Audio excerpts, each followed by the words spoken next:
Rodeo competition pits human against animal, of course, and in that matchup, the odds of injury are much higher for the people involved. So how common are those injuries? Bill Folsom here again with some answers for us tonight. Bill? Yeah, Rob, we have seen a lot of Cowboys go down hard over the last couple of days. That happens whether they are winning or if they are losing. We found even when injured, they'll often find a way to make their next ride. There's the torque of bucking rough stock and getting catapulted to the ground. How many of you have been injured doing the sport? It's all hands up from these bareback riders getting ready to compete. How many of you have gone in and been bandaged, taped together, still hurting, and still ridden?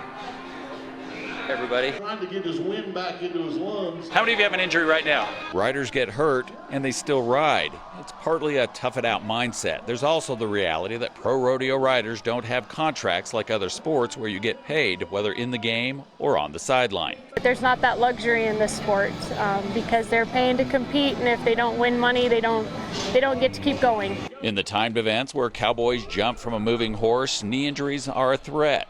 Data backs what you'd expect from watching bucking events. More injuries happen. Head injuries, elbows, shoulders, and all kinds of cuts and scrapes. Surprisingly, fractures and dislocations aren't the most common injuries that we have, but a lot of sprains and strains. There are also efforts to get pro rodeo athletes to adopt training plans more like other pro athletes. Working to get bigger, faster, and stronger, work on their kinesthetic awareness so that they're much more able to stay on their animals more effectively and to just be able to withstand the wear and tear of the sport. How many of you have a personal trainer? Another show of hands with more than not saying yes. The better shape you are going into that arena, the better you're going to be coming out of that arena. And if you do get injured, you're going to recover from that injury much more quickly.